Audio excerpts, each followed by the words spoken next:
ലെന ഒരു ആത്മീയയിലേക്ക് പോയി എന്നൊക്കെയായിരുന്നു. ഭയങ്കരമായിട്ട് ആത്മീയയിലേക്ക് പോയി. ലെനയിനി തിരിച്ചു കിട്ടില്ല. ഞാൻ 2004 മുതൽ അങ്ങനെയാണ്. ഞാൻ അഭിനയിക്കുകയായിരുന്നു. ലെന എന്ന നടിയായിട്ട് 24 മണിക്കൂറും നമ്മൾ പബ്ലിക്കലി വരുമ്പോഴൊക്കെ ലെന എന്ന നടിയായിട്ട് അഭിനയിക്കുകയാണ്. ബിക്കോസ് ശരിക്കുള്ള ലെന ആത്മീയമായ പാതയിൽ പോയിക്കൊണ്ടിരിക്കുന്ന ഒരാളാണ് 2004 മുതൽ. അവസാനം 2023 നമ്മൾ പുറത്തു വന്ന് പറഞ്ഞു ഇതാണ് ശരിക്കുള്ള ഞാൻ. ബാക്കി കാണുന്നതൊക്കെ നടി എന്ന ലെനയാണ്. അവർക്ക് ക്യാരക്ടേഴ്സ് പ്ലേ ചെയ്യാൻ ഇഷ്ടമാണ്. അതേപോലെ ലെന എന്ന് പറയുന്നൊരു കഥാപാത്രവും പ്ലേ ചെയ്തുകൊണ്ടിരിക്കുന്നു. എല്ലാവർക്കും കേൾക്കാൻ എന്താണ് താല്പര്യം എന്നറിയാം, അത് തന്നെ പറയുള്ളൂ. ഇൻ്റർവ്യൂവിൽ കോൺട്രവേഴ്സി ഉണ്ടാക്കില്ല, ഒരു കോൺട്രവേഴ്സിയിലും ഉണ്ടാവില്ല. എന്താ? ബിക്കോസ് അത് ഞാനല്ല. ഞാൻ ശരിക്കും എനിക്ക് പറയാനുള്ളത് പറഞ്ഞാൽ കോൺട്രവേഴ്സി ആവുകയും ചെയ്യും, വൈറൽ ആവുകയും ചെയ്യുന്ന ഇപ്പോൾ മനസ്സിലായി. തുറന്നു വിട്ടിരിക്കുന്ന പോലെയാണ് എന്ന പോലെ ഞാൻ തന്നെ എന്നെ അവസാനം ഈ പുസ്തകം ഇറങ്ങിയപ്പോൾ ഞാൻ തന്നെ എന്നെ തുറന്നു വിട്ടതാണ്. ലൈക്ക് മതി, ഇനി നമ്മൾ എന്തിനാ, അതായത് നാട്ടുകാരെ എങ്ങനെ എടുക്കുന്നു അങ്ങനെ എടുക്കട്ടെ എന്നായി. ആ ഒരു ചിന്താഗതിയിലേക്ക് മാറി. ആ ചിന്താഗതിയിലേക്ക് ഈ തുറന്നു വിട്ടു എന്നപ്പോൾ നമ്മൾ പൂട്ടിയിട്ടിരിക്കുകയായിരുന്നില്ല, പക്ഷെ ഞാൻ എന്നെ പൂട്ടിയിട്ടിരിക്കുകയായിരുന്നു. ഞാൻ തന്നെ അതാണ് എന്നെ തുറന്നു വിട്ടതും ഞാൻ തന്നെ. അതെ അതെ അതെ. ഇതെന്ന് വെച്ചാൽ ഞാൻ ഈ പറഞ്ഞ കോൺട്രവേഴ്സിയിൽ പെടേണ്ട ആൾക്കാർക്കൊക്കെ ലെന എന്ന നടിയെ ഇഷ്ടമാണ്. എന്തിനാ വെറുതെ നമ്മൾ അതിൽ കയറി ആത്മീയത പറയേണ്ട കാര്യം എന്താണ്? ആത്മീയത നമ്മുടെ സ്വന്തം, നമ്മുടെ പേഴ്സണൽ ഒരു യാത്രയല്ലേ. നിങ്ങൾ ഡെയിലി 5 നേരം പ്രാർത്ഥിക്കുന്നുണ്ടോ? എനിക്കറിയേണ്ട കാര്യമില്ലല്ലോ. അത് നിങ്ങളും ദൈവവും തമ്മിലുള്ള ഒരു കണക്ഷനാണ്. അപ്പോൾ പണ്ടൊക്കെ എപ്പോഴെങ്കിലും എന്നോട് ആരെങ്കിലും ആത്മീയമായിട്ടുള്ള ചോദ്യങ്ങൾ ചോദിക്കുമ്പോഴൊക്കെ ഞാൻ വളരെ പേടിച്ചാണ് അതിൻ്റെ ഉത്തരം പറയുന്നത്. എനിക്ക് തോന്നുന്നു നമ്മുടെ ഇൻ്റർവ്യൂവിൽ തന്നെ എന്നോട് ചോദിച്ചിട്ടുണ്ട്, ദൈവത്തിൽ വിശ്വാസമുണ്ടോ, അങ്ങനത്തെ ചോദ്യങ്ങൾ. അപ്പം ഞാൻ പറയും എനിക്ക് ദൈവത്തിനെ അറിയാം.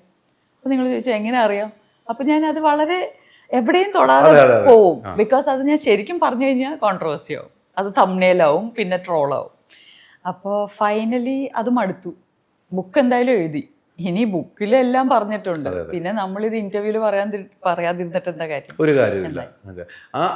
അതിൽ തന്നെ ദൈവത്തിൽ ഒരു വിശ്വാസം നമുക്ക് സ്വയം നമ്മുടെ ഉള്ളിൽ തോന്നുന്നതാണ്. നമ്മൾ മറ്റുള്ളവരെ അറിയിക്കാനുള്ള വിശ്വാസം. ഈ ദൈവവിശ്വാസിയാണ് അന്നും ഇന്നും.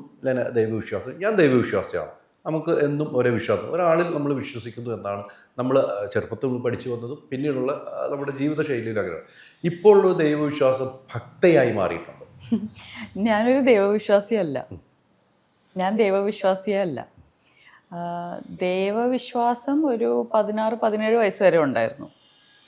അതിനുശേഷം ഈ പറഞ്ഞ ചോദ്യങ്ങൾ കൂടിയിട്ട് മതപരമായിട്ടുള്ള രീതിയിൽ എനിക്ക് അതിൻ്റെ ഉത്തരങ്ങൾ കിട്ടുന്നുണ്ടായിരുന്നില്ല. ഞാൻ ചോദിക്കുന്ന ചോദ്യങ്ങൾക്ക് കിട്ടുന്നുണ്ടായിരുന്നില്ല. ലൈക്ക് എല്ലാത്തിനും ഒരു കഥ ഉണ്ടെങ്കിലും അതിനൊരു എന്താ പറയുക, ഒരു എക്സ്പീരിയൻസ് ഇല്ല. നമ്മളതങ്ങ് വിശ്വസിക്കണം. അതെനിക്ക് ബുദ്ധിമുട്ടായിരുന്നു. എനിക്ക് വിശ്വസിച്ചാൽ പോരാ, എനിക്ക് അത് അനുഭവിച്ചറിയണം. അതാണ് എൻ്റെ ആവശ്യം. ഇപ്പോൾ ദൈവത്തിൽ വിശ്വാസമുണ്ടോ എന്ന് ചോദിച്ചാൽ വിശ്വാസമുണ്ടെന്ന് പറയും. ദൈവത്തിന് നേരിട്ട് പരിചയമുണ്ടോ? ദൈവത്തിൻ്റെ അനുഭവം ഉണ്ടായിട്ടുണ്ടോ? എക്സ്പീരിയൻസ് ചെയ്തിട്ടുണ്ടോ ദൈവം? ഇല്ല. വിശ്വാസമല്ലേ. എനിക്കത് പോരായിരുന്നു. അവിടെയാണ് ഇതിൻ്റെ എല്ലാം തുടക്കം. ഈ കുഴപ്പത്തിൻ്റെ ഒക്കെ തുടക്കം എന്ന് പറയുന്നത്, എനിക്ക് ദൈവത്തിൽ വിശ്വസിച്ചാൽ പോരാ. വിശ്വാസമാണ്, ഞാൻ ചോദിക്കുന്നതൊക്കെ എനിക്ക് സംഭവിക്കുന്നുണ്ട്, എനിക്ക് വളരെ നല്ലൊരു ലൈഫാണുള്ളത്. അതിലേക്കായിരുന്നു വരാൻ പോയത്. വളരെ നല്ലൊരു ലൈഫാണ്. കുട്ടിക്കാലം മുതലേ എനിക്ക് എല്ലാം വളരെ നല്ലൊരു ലൈഫാണ്.